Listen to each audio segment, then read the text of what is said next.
Hello, everyone, and welcome back to our second episode of Human in the Hard Drive. Today, we'd like to dive into the topic of how to progress your career within the tech industry. As you may remember from the last episode, there are three very different ways we have gone about that in our own careers. So I think this should make for an interesting listen. To begin, I think one of the most important things you should be doing is setting a career path, sitting down and looking at where you are and where it is that you think you want to go. To be quite frank, this was something that I never really did until I got older and started caring more about what I was doing for work.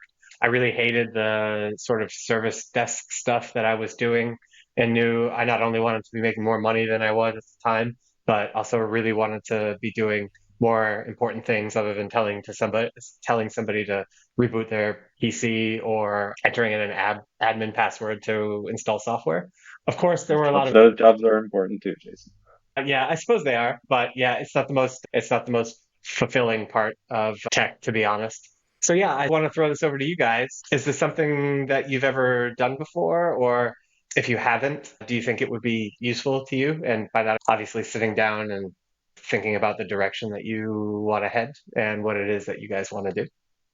So yeah, sorry, Jim, if I just No, go jumped in ahead. on you. Whenever I came out of college, I had that sit down and try to figure out exactly which path I wanted to take because I had my electrical engineering degree, but I had a concentration in computer science, and I enjoyed tackling problems through coding and whatnot, and that's what intrigued me. And instead of the other side of electrical engineering, and that's how I started. I chose to go this path instead of the electrical engineering path. I guess is how I started my career out of college. And then your guys' career is much more fascinating in the sense that you guys have jumped around to different jobs and different careers even or different titles and everything. So I guess I'm interested on how you guys just progressing through all of it instead of staying the course like I have. I don't know if that I would actually throw this back to you first. So, is that something that you think would be useful for you to do right now where you are and in whatever position it is that you're doing? Do you think it would be useful to sit down and be like, okay, I'm here now. I want to be here in 5, 10 years? Is that something you've even considered doing? I've done that a little bit with Abby, just like my wife, sitting down and figuring out if I want to. So I've moved up in terms of my title within my company, and there is one more step that I can take to try to get the highest level, or I could go supervisor route, or I could just go completely rogue and do something else, which I don't want to do. But so I have done that, and I'm still trying to figure that out. I don't know if I Mhm. want to go supervisor route or if I want to go like management route or not. I have strengths in both, but I don't know how to make that decision. I guess maybe you guys can help me make that decision.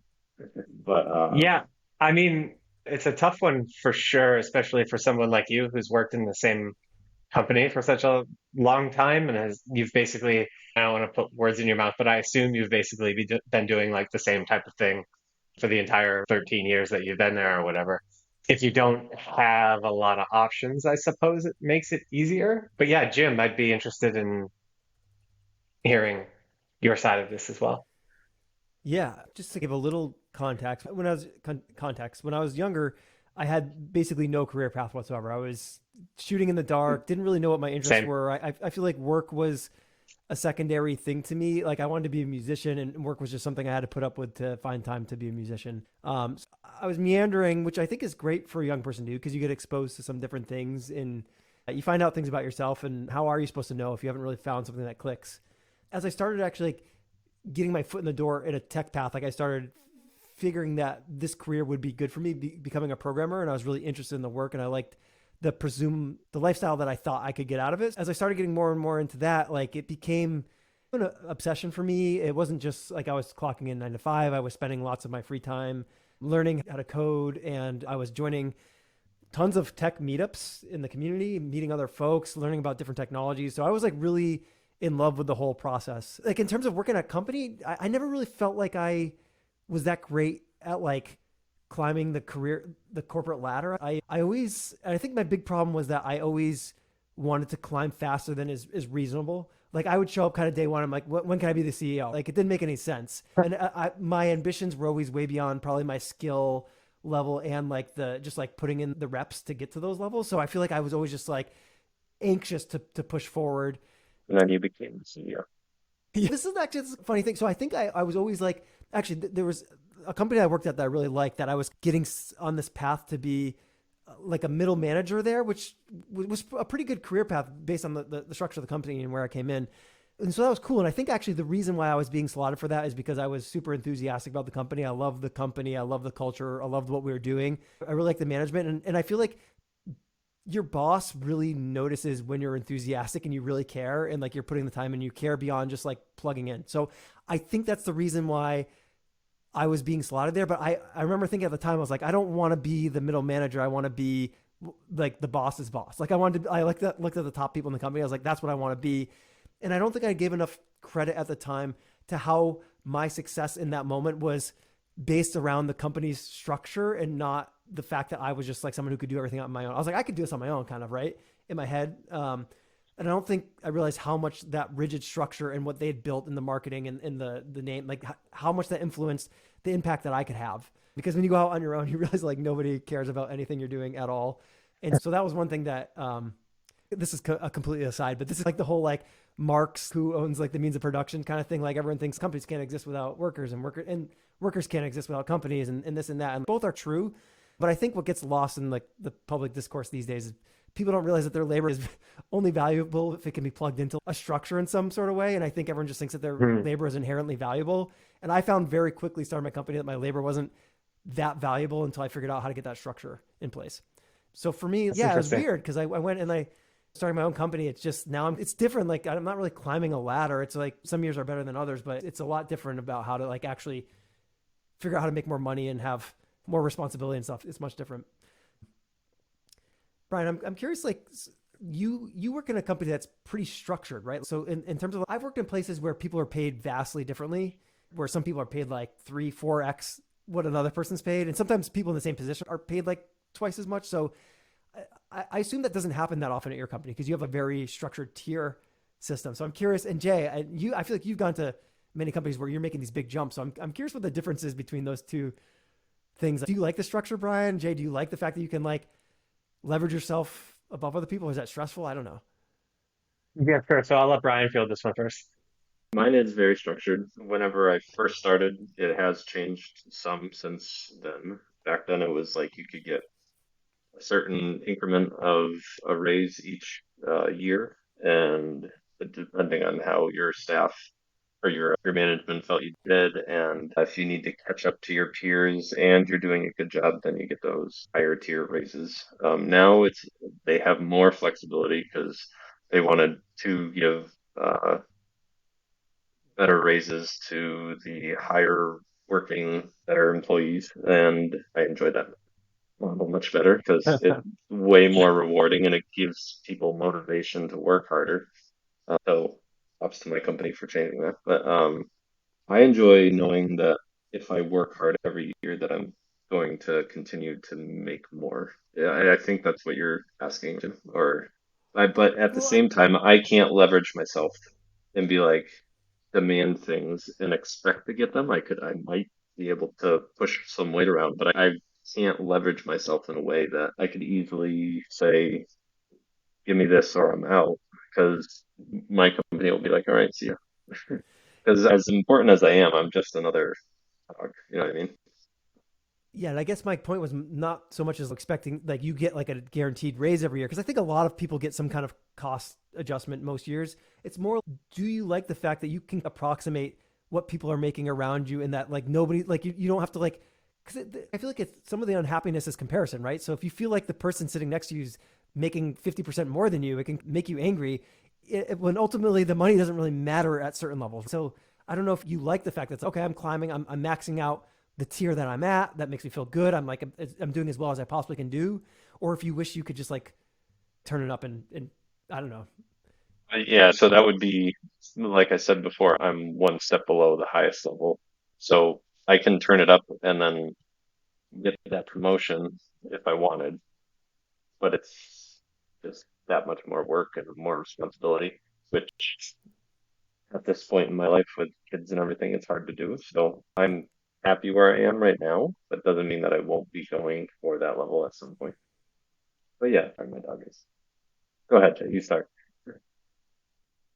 Yeah, okay. So I guess going back to my first sort of IT role, I was just happy that I was making a lot more money than I was making when I was working for your company. That was with absolutely zero experience. And yeah, I was there getting really good raises every year, getting a really good like Christmas bonus, stuff like that.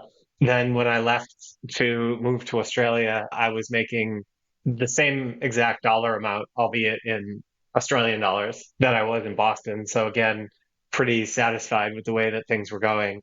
Um, but then after 2 or 3 years of doing that, my salary really hadn't increased all that much. So I just started browsing like tech roles online, and I saw how much AWS cloud engineers were making in comparison to what I was making. And a lot of the times it was double the salary of what I was on.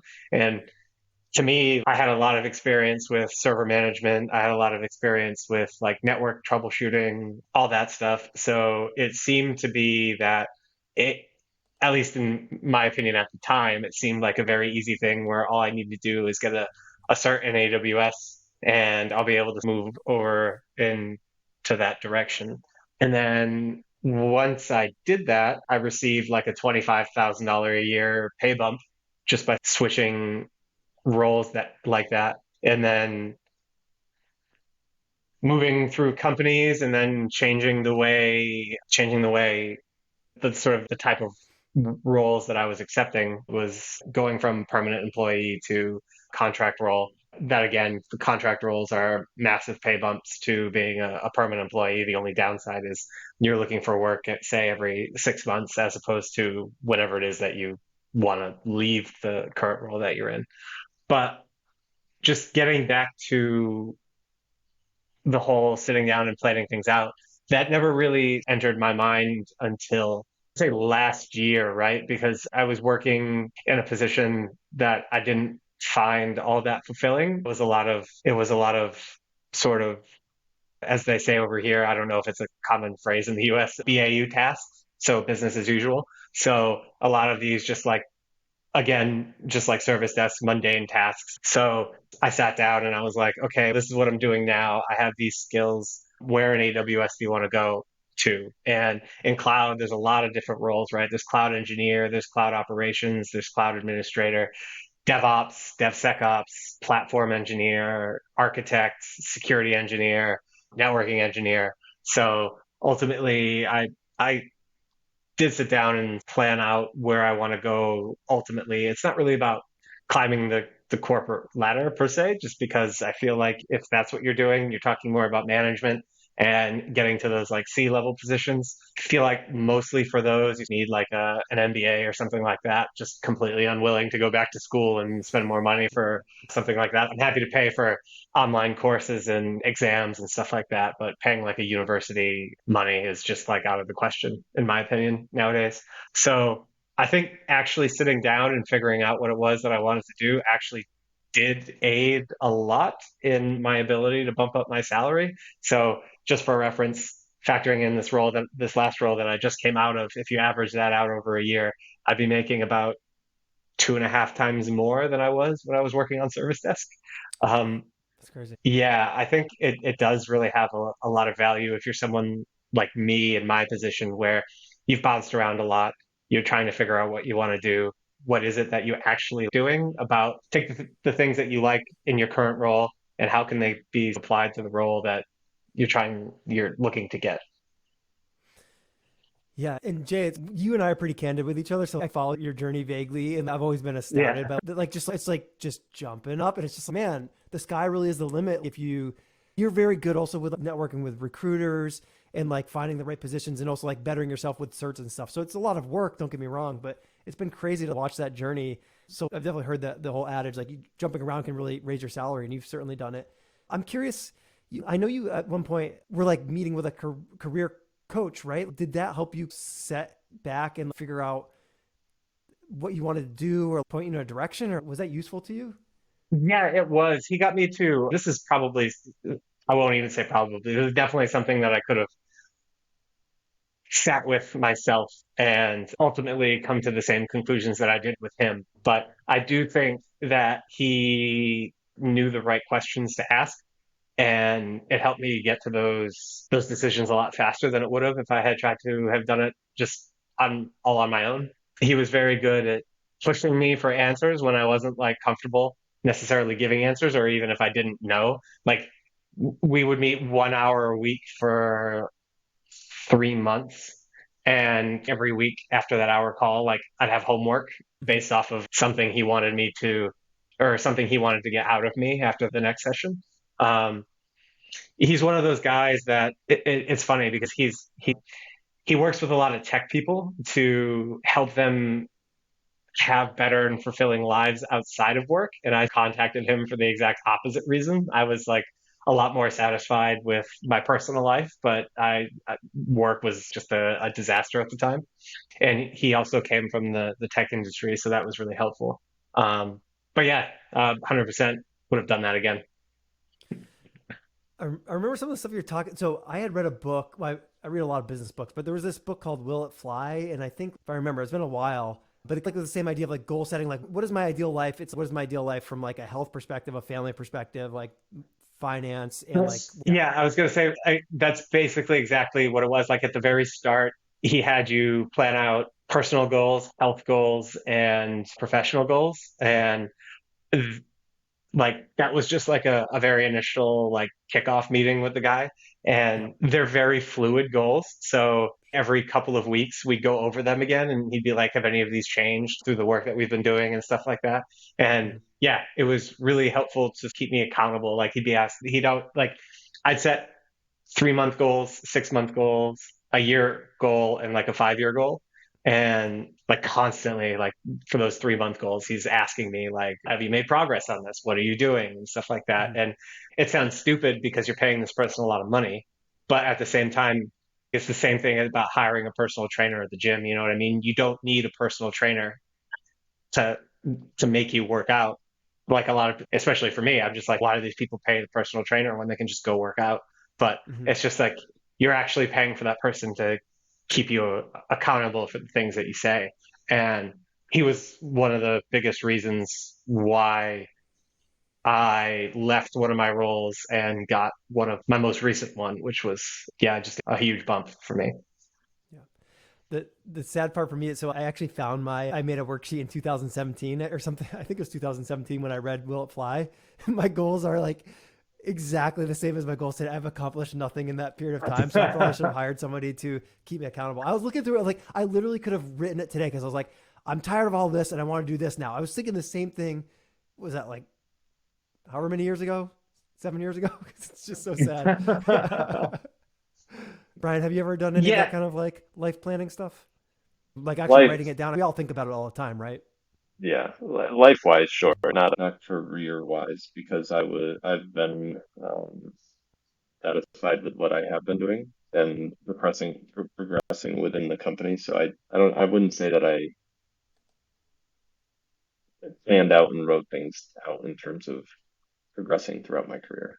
But I probably could use it and probably would be beneficial to me. I always try it.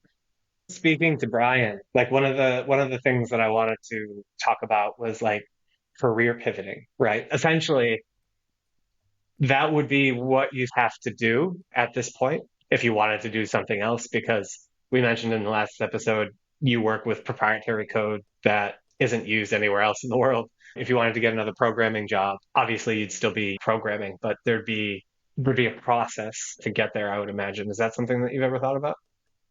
Oh, got it. but I guess it's my there's lots of things which isn't necessarily obviously not unique to me, but whenever I think about those things, my brain automatically goes to how it would affect my family and my home life. And whenever there's a change in that, that's basically where it stops. Because I'm like, I don't know if I want to go down that path because of all the Yeah, right. hurdles and everything else that goes through. However, at the same time, my wife is doing, she's a teacher and she's progressing her career, having to go through courses and everything, and she's changing her career path. So it's not, I guess it's a personal decision on my end. It's not um, everyone should progress their career in certain ways whenever they're, but I guess I'm sure that someday that will come for me. It's So, I so have this a is lot of actually anxiety this is about it. this is But something Jim and I have actually talked about in regards to you about how we're jealous about how content you are at doing your job because I was pretty happy until I'd say about 2018, and then from there it's just been chaos for the last 6 years or so. So yeah, and I know the same for Jim. Obviously, he was in the corporate world like the two of us, and then he went off to do his own thing.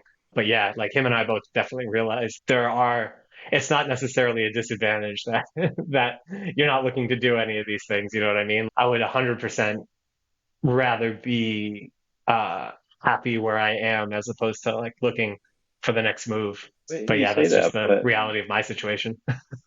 you so you say that, but yet at this point in your career, you're probably more satisfied with the work that you're doing, and you're making the most money you ever have. If you didn't do the things that you did, then you wouldn't be where you are. Well, There's a lot of advantages to what you've done as well. I will say, just a counterpoint on that, you're right up until a few weeks ago when my contract ended. That was probably the best role I've had in Australia. I really liked the company. They seemed like a really solid company. I really liked the guy that hired me, which was the lead project manager for the cloud unit there. And then I really liked the guy that I was reporting to directly. He was awesome. He gave me a big leash, didn't micromanage at all or anything like that. But at this point, it's just okay. Now I haven't worked for almost a month. Now I'm looking for a new role. I don't know what that role is going to be. I don't know what the pay is going to be. The pay will probably be fine considering I'm looking for contract roles. But yeah, a lot of it comes down to, in my opinion, who you're working with and what work you're doing. And right now, the future's uncertain. So yeah, and you're right about the last 6 months. But yeah, as of right now, who knows? Yeah, I feel like you're consulting now, so you and I are not too dissimilar. Like I have an LLC, that's like about the only difference. Yeah. But like I think about this sometimes too. Did I make the right career path? And in certain ways, like it was just something I always wanted to do, and I had the hunger for it, so of course I did. But I'm thinking like strictly financially, and I've had really up years and not great years, and so it's evened out to I think if I really do the math out, it's probably below what I would have made if I had just focused on working at companies and upping my skills and trying to either hop in companies or trying to climb a ladder. I think I've done less well starting my company, if I were to be honest. If I were to replicate my two best years, then I think I would have been better than any career path I could have gone otherwise. So it's like it evens out, like you're saying, like some of your high paying contract roles probably spike you up to the point where like these periods, it actually evens out, right? Like, there's going to be some periods where you're not working, but it's probably better than you would do in a company structure, I would imagine. Yeah, I did the math out, and basically, if I'm unemployed for 4 months a year, I break even working Would a contracting to other role perm. would be? Yeah. So, yeah, it's not a bad thing. I'm currently like another topic I'd like to touch on is like upskilling, but that's what I'm basically using this time for. I'm starting this podcast with you guys, seeing how that's going to go. I'm studying for my next AWS certification, which is pretty intense at the moment, and I'm working on some like other side projects. So, yeah, I guess it can definitely be beneficial if you use the time correctly because, I'm not one of those people who works 8 hours a day and then is really hungry to study and learn. after work. That was always my biggest downfall in traditional IT. Everyone's, oh, why don't you do your CCNA or all of this stuff? And none of that really interested me whatsoever. And especially when you find out like how much the exams cost and how much time you have to put into it and stuff like that. It's an And age you have to do thing. that. Yeah. Yeah, Because probably. like I used Yeah. to love that. Like I do it now because I have to just like stay up with client work. But there's nothing in me wants to go and learn another programming language in my free time. Like it's an age thing. Like when you're young and you're figuring it out, I think everyone wants. Maybe not everyone, but I want to do it. I don't want to do it anymore. See, no, I didn't even want to do it back when I first started with Ian. Ah, Like he offered to pay for any courses that I wanted to take for Microsoft certification. And yeah, it was just not something that I was really all that interested in. mhm. I guess I just didn't see like the value in it. Like I get that there's a value for there would have been a value for his company because if you get a certain number of people certified in a certain product, then you can call yourself whatever to this company and you can sell yourself as, oh, we're a Microsoft partner in this technology or whatever. Yeah. But I didn't see anything personally valuable for me. Whereas AWS, like I get certified in that and it doesn't cost a lot. Like the exam that I took was $250. You know, the course that I bought was $19. So that was directly beneficial to sort of me. Whereas like being an Office 365 admin, like it wasn't going to come with a gigantic pay raise that becoming like a cloud engineer would have. But speaking of skill development, I guess Brian's knocked off for a second, but Yeah. is there anything that you're doing with your business that would require you to, because I feel like you probably do this every day and it just comes with the work. But as far as upskilling, is there anything that you need to do specifically? Do you like look at courses or is it just like YouTube videos and figuring it out as you go? Yeah, so my business has changed over like the course. So I've been running a business for 8 years. I'll probably mention that every podcast, but it's changed. So early on, we were doing like CMS work, so mostly Drupal, but some WordPress, and those are very entrenched in certain industries. So Drupal specifically is very entrenched in government and nonprofit. But actually, I've been noticing a big trend of nonprofits going more towards WordPress these days. And then, but higher ed. So higher ed, especially in government, are like very entrenched in Drupal and Drupal has a certification. It's the founder of the project started a company called Acquia, and they have this Acquia certification for their developers. And so I was Acquia certified as a developer, and then my contractors were, and we used to use that as like a selling point, and that matters to big companies who are trying to hire out. So like we would supplement work for very large groups, which was cool because we got exposure to groups that they didn't trust us to do the full project. These projects are they're large. They're in the millions of dollars, right? So we're getting a very tiny piece of that pie to just come in and help out, and we're like cheap labor for them. But we could sell ourselves that way. I'd be like, okay, I have myself and two other trusted developers that do X hours with me. We're all certified in this technology, so we would use that as a selling point.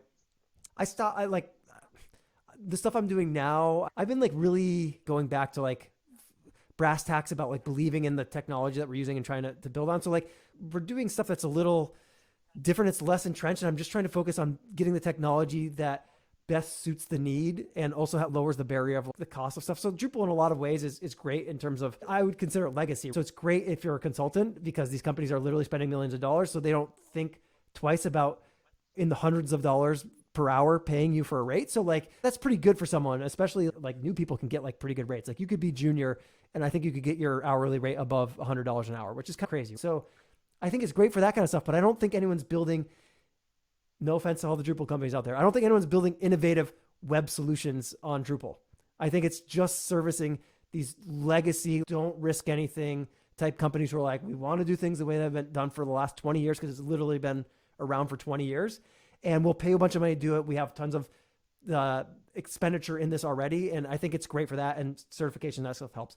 If you're really trying to build innovative brass tack solutions, then I don't think that stuff matters. In my opinion, the certification, that stuff doesn't matter. First of all, no one even knows the technology you're talking about because the new stuff is nobody, like, it's not entrenched in the ecosystem. So I don't know. We're focusing a lot less on that these days, but because it doesn't serve what we're doing at the moment. But of course, if I was doing more Drupal stuff, I would probably keep having us do certs. So Brian, I wouldn't imagine that this really applies to you all that much, but is there anything like you have to look at outside of work? I don't know what sort of programming you do, but just as an example for somebody who is a developer, is there any time that you say that the software that you're writing has to interact with a piece of technology that you're unfamiliar with. So you have to learn a bit about that piece of technology. Is that something that is an occurrence in your day-to-day work? So currently, yeah. So right now I don't know how much I can get into details, but I am working with a outside vendor at the government agency, and we need to communicate with them to validate insurances. So we have to use whatever they had one communication piece that I had learned about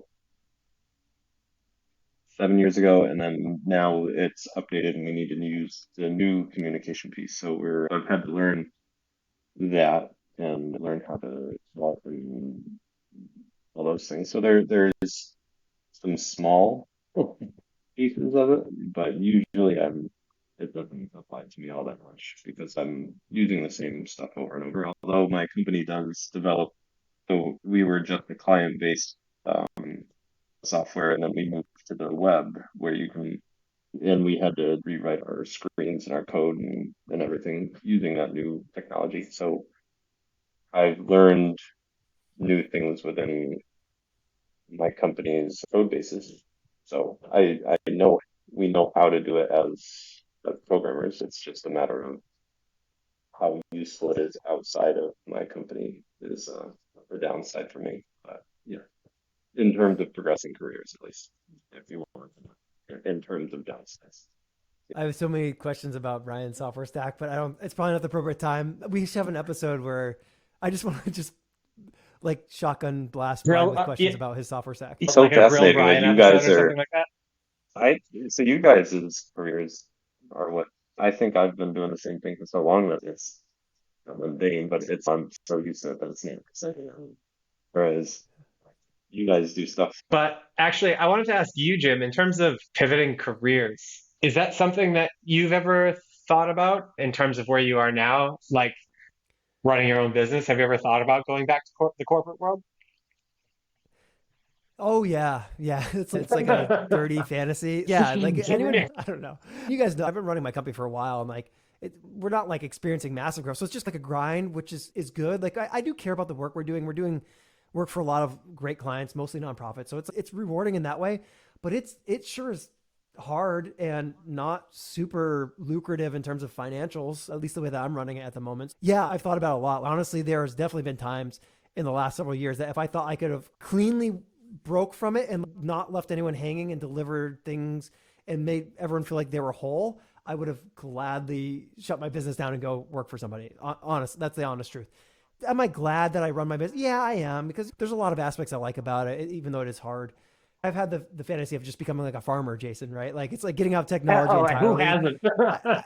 I don't know. I don't think it's practical just because I think that's a really hard life too. So I feel like a day into that, I'd be pretty tired. So no, I'm pretty happy in technology in general. I do have some crazy ideas about pivots of my company. And I don't know. I worry that I'm one of those people that just chases cars a little bit because it always seems like there's something fun on the horizon. So that can be dangerous, but yeah, they're like doing things differently. It's definitely staying in technology, definitely keeping a lot of the structure the same, but yeah, like building internal products and those kind of things is something that interests me. I think a lot of people get interested in that stuff, and it's very hard. So you try it for a couple months and you realize, this is too hard, and you go back to something else. But that's my plan, at least, is to try to spin up a couple of SaaS applications this year, to be honest. Okay. So one more point that I'd like to touch on that Jim mentioned, this has been a big one for me, is the importance of networking.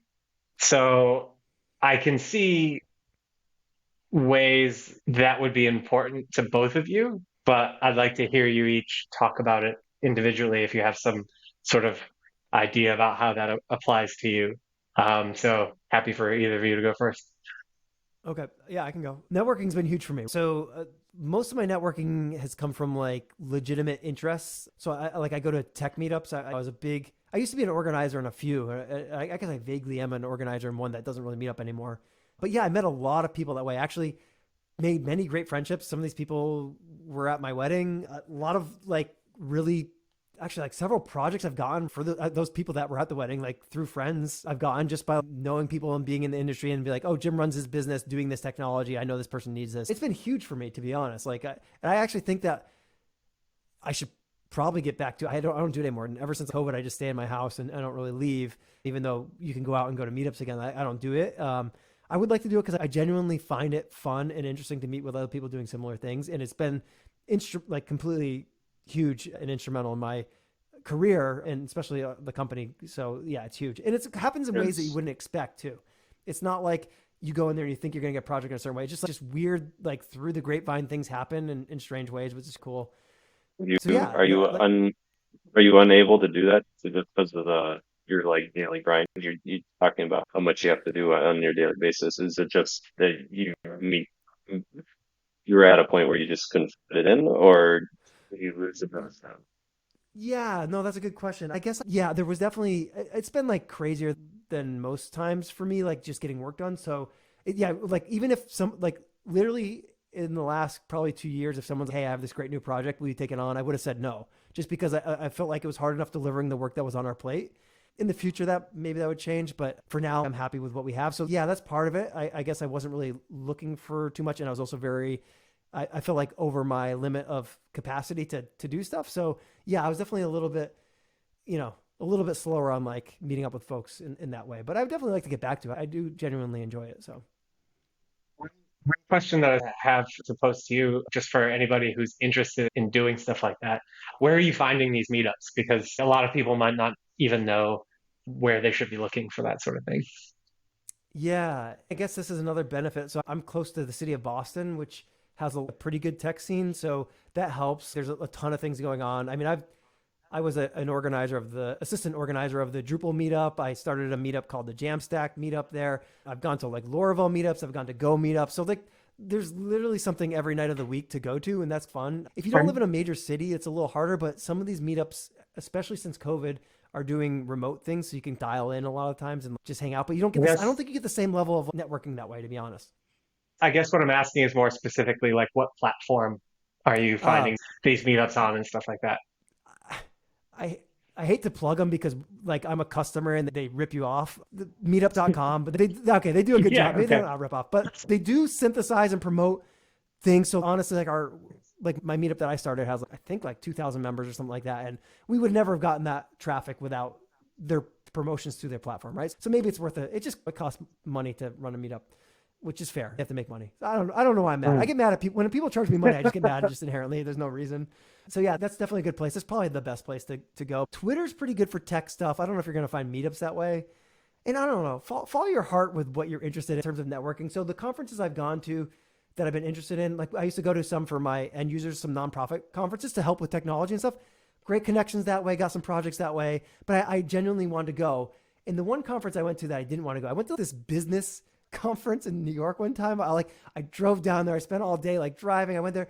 It was just like the most aggressive salespeople ever. Like everyone's like shaking your hand and like selling you something. And I absolutely hate. I was there for 45. I drove for 3 hours. I was there for 45 minutes. I almost left in tears. I was like, this is the craziest thing I've ever experienced. There's I don't know if like Gary V like type speakers up there like selling people and everyone's running up trying to grab like free tickets to like some BS. And I don't know. I don't go to things you don't want to go to. I didn't want to go to. I was like, this is probably stupid, and it was stupid. I'd say just go to conferences you actually want to go to.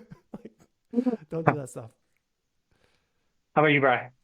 So in terms of internally networking within like a business, I think I might have mentioned I got loaned out a couple years back for about 2 years with a different company.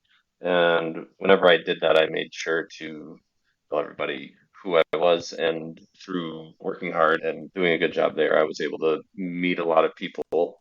And I have gotten asked to be promoted through that application that I got loaned to, but I decided not to. But it just shows that if you put a positive foot forward and you work hard and you do a good job, that's the best way to network with people. If they like you and if they appreciate the work that you're doing, they're going to want you on your team, which helps um, further your career. So that's that's about all the networking I have. Yeah, I guess from my side, when I first started getting into cloud, it's really hard to get experience when you're working in traditional. Once you get your first cert or your first couple of certs in cloud, you basically it's graduating from college, right? Like you have, in theory, like I graduated with a physics degree. I should be a physicist, right? But you don't have any like real world experience. So getting a cert is essentially the same thing. I know Microsoft had this for a while, a term for a while. They called it a paper tech. And basically it's a technician that has all of the certs that you would want somebody to have, but they have zero practical experience. They're basically worthless. So when I started and I was really looking to move in that direction, I'll admit it's really cringy and I fucking hate doing it. But I was posting a lot of like my projects on LinkedIn and stuff like that for people to see. And I gotta say, honestly, a lot of recruiters seem to respond to that stuff. If you're, say, I don't know, working on a serverless application just on your own in AWS, and you post a bunch of diagrams or like a short video about how it works or something like that, or even if it's just like a short little post about what you've done, they really do take notice to that sort of thing. And if they have a job description with them at the time that really matches up, they will reach out to you because that's the best. People write a bunch of stuff in their LinkedIn profile, but anyone can list a bunch of stuff in their LinkedIn profile. If you're writing actually about technical stuff or showing technical concepts via video or diagrams or stuff like that, I feel like it's a lot more useful. And honestly, the more connected that you become with recruiters, especially if you're someone like me who's job hop a lot and is like looking to break into an industry or stuff like that, the more recruiters that you're connected to, they are all connected with each other, right? So if you post something, one of them likes it, any other recruiter that they're connecting to is going to see that like, and it's going to get you traffic. And honestly, really don't like the way LinkedIn has evolved over the years. I will probably still use it to promote this podcast because it will probably get a traffic. Let's But bash another company yeah, publicly, right? Meetup, right. LinkedIn, Yeah, LinkedIn. torch them Yeah, all yeah. Who around. else? Apple, you're next.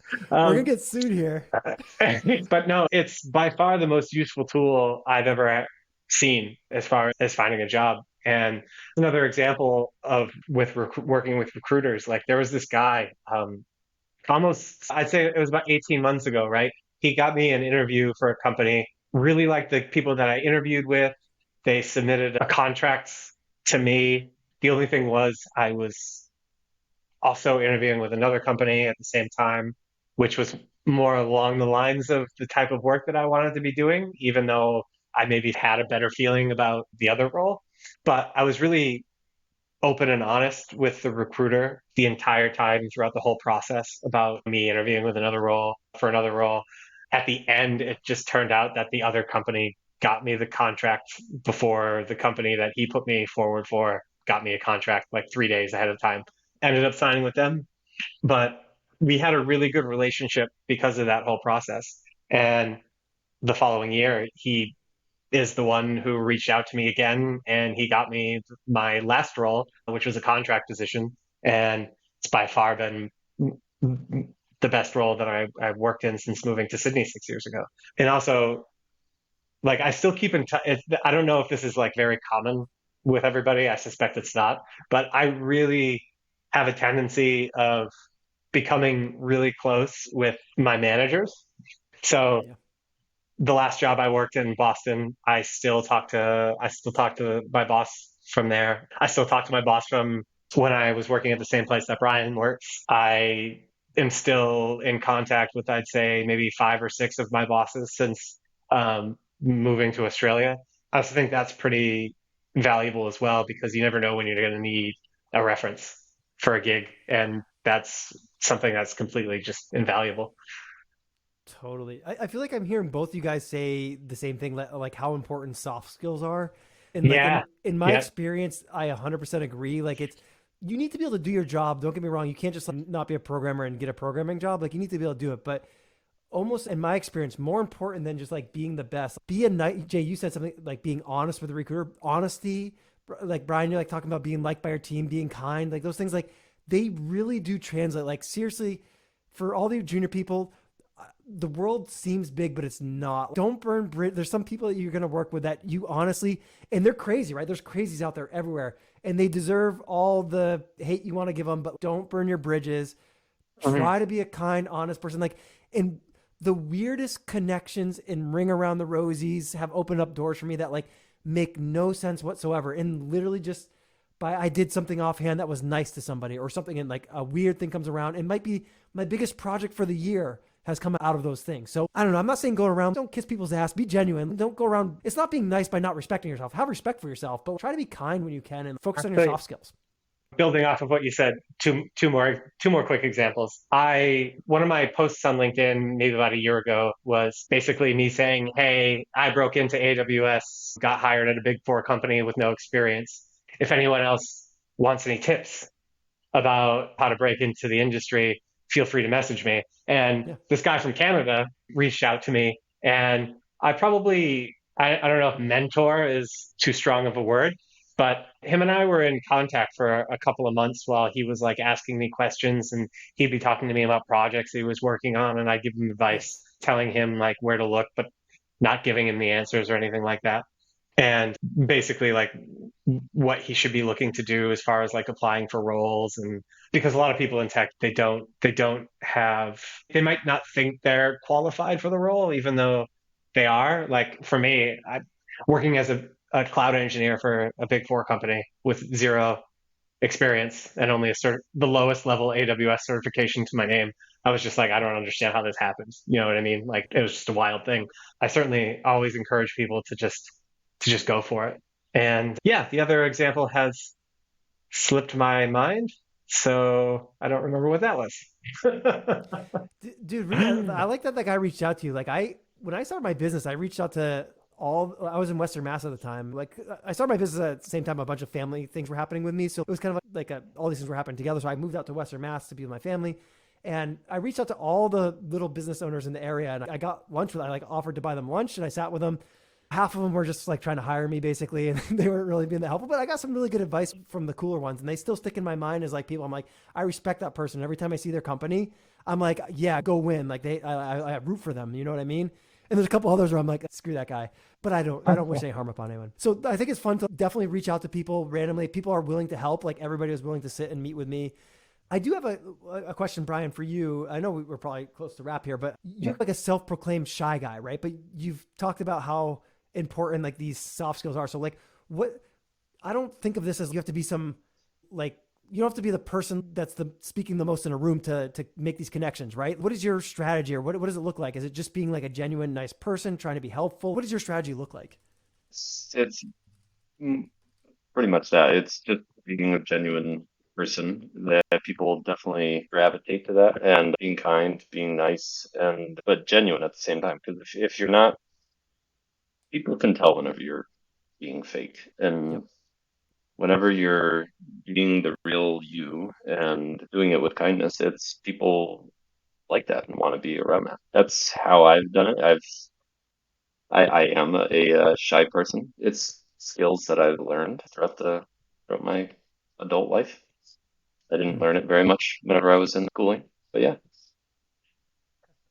Yeah, I mean, maybe you're shy, but you're also like pretty friendly and conversational. I like I don't know what advice any of the three of us have for someone who like legitimately feels socially awkward, because I wouldn't consider you socially awkward. You just don't like to be the loudest person in the room. Is that accurate? Yeah, I would agree with you. Yeah. So what does somebody do when they like either they have a paralyzing, I don't know. That's a hard one. I don't know how like people get over that, but I guess like the first step is outreach, like have a couple awkward interactions and just like expect that they're going to be awkward. Like you'll survive. I don't know. Some of the stuff I've done is cringy. I used to do the same thing I did in Western Mass with those founders. I used to do in college. I used to I'd go to like lunch by myself, and I'd find someone who was sitting by themselves, and I'd sit with them and just like, talk their ear off. And half these people are just like, what is this guy doing? It's super awkward. But actually, one guy I saw later he was like a bouncer at like a frat party, and they weren't letting all the freshmen in, but he like let me in, gave me free booze for the night. So it was awesome. So it actually came around. There was a guy I sat with randomly at lunch who I thought I was like a complete weirdo, but he was like, hey man, I know you come on. It's weird. So in your head, that's a good example. So you might be thinking you're doing the cringiest thing ever, and the person that you're talking to probably hates you. But that guy, he had a positive interaction with me, even though it was cringy. So I don't know. That's something. Go out there and make a fool of yourself. It's fine. You'll survive. this has gone on a little bit longer than we probably all thought that it would. So I'll say we should try to wrap up. I just had a way to end this, so I wanted to ask you guys individually. I'm going to put Jim on the spot and start with him. So, Jim, the point of this episode is progressing your career. Give us a elevator pitch for why starting your own company and moving away from the corporate world is the right way to do that. Ooh. Yeah, is it that? I have to convince myself first. Okay, I don't think I honestly, legitimately don't think it is for everyone, but it's the kind of thing that I wish everyone would try to just see what it's like starting a company because I think it gives you, at the very least, perspective into your manager's viewpoint or your bosses or your owners, and like it can only give you skills that would help you in your career. And also, it's like a trial by fire. Like you'll definitely will up your skills because you have to do a lot of different things all at once. So I think it's not always the most pleasant experience. And there's also the upside. If you do well, like there's huge upside for people who succeed. So if you're Yeah. one of those few that gets through and you become a millionaire, great. I don't know if that's most people's path. I think it's the vast majority that's not the case. But I think it's a good way to scratch an itch if you have it, an entrepreneur itch, and definitely expose yourself to a lot of skills in a short period of time that are hard to acquire otherwise. I think it's worth it either way, fail or succeed. Great answer. And Brian, advancing your career, why is it best to stick with one company for the long term? Again, I don't know if it's the right, if it is the right way to do it, but for me, if you want to have a company trust you, so for instance, my company will hire outside managers or supervisors. You have to work within the company to be able to move up within the company. If you want your company to trust you and have a foundation of um, a good working relationship and you can show that you're good at your job, then I think you'll move up the ladder if that's what you want to do. And if you there's plenty of good career paths staying with the same company if it's moving up within a specific field like I have, or if you branch out to management or any of that, there's plenty of really good ways to move up the corporate ladder within a one company. But I don't know if that's exactly what you're looking for, Jay, but what I got. That was exactly what I'm looking for. Thank you, Brian. Yeah, great. And Jay, in let me ask regards to, you. okay, yes, go ahead. What's your elevator pitch for? I don't know. What do you like to dub yourself? I don't think job hopper is the most like flattering way to describe your career path. So, job hopper and career changer, I guess you could Okay. probably say.